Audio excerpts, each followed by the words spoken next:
now give you an update on last night's accident in Langesund in Telemark. At 2 a.m., a ship carrying chemicals collided with an oil tanker, and fears are we could be facing an environmental disaster off the coast. With us in Langesund, we have Mats Ektvedt. Mats, you're there with representatives from the Norwegian Coastal Administration. What can you tell us about the current operation?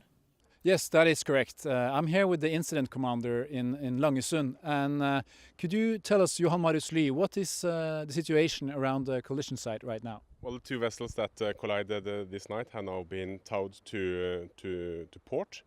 The chemical tanker has been secured by the MIRG teams and is now towed into Eikstrand. The product tanker has been towed into Larvik and is currently being secured there by the intermunicipal contingency people. Obviously, the fear is that this could turn into an environmental disaster. What is the worst thing that could happen here? Well, the things that we are working at the moment are along 3 different lines. The first is to secure the oil tanker in Larvik to reduce the threat from another spill from that vessel. We have no reports of significant spills from that, but that is one of the lines.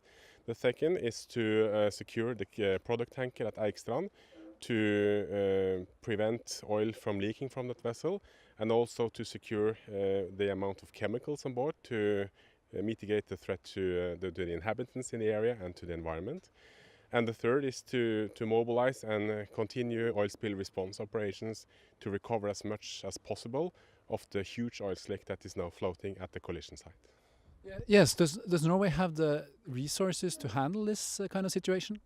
Well, this is a very large incident. It's one of the largest that we've had in Norway, and the huge slick that is now outside Langesund.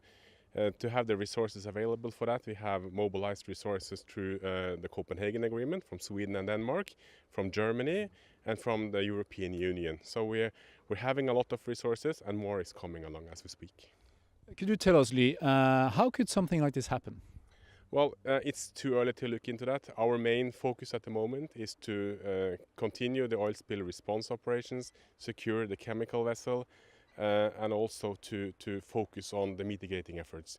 The investigation and the reasons for the incident needs to be looked upon by others at a later stage. Thank you, Lie. And also with me I have the leader of the Maritime Incident Response Group, Mr. Lauschen, Gorm Lauschen. Yeah.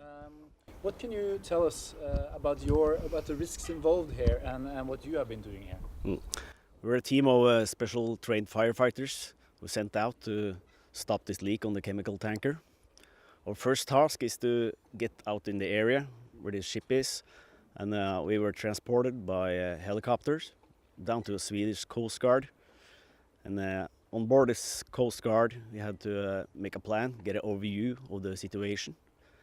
And one of the most critical stages in these kind of operations are boarding the ship. This went very well, and we managed to stop the leak. Now that the chemical tanker is secured and ready for emergency towing. Thank you, Mr. Larsen. Over to you, Christina. Thank you, firefighter Gorm Larsen and our reporter Mats Ektvedt, who is outside of Langesund in Telemark, where cleanup has begun following a collision of 2 ships last night. We will continue to follow this operation as it develops throughout the day.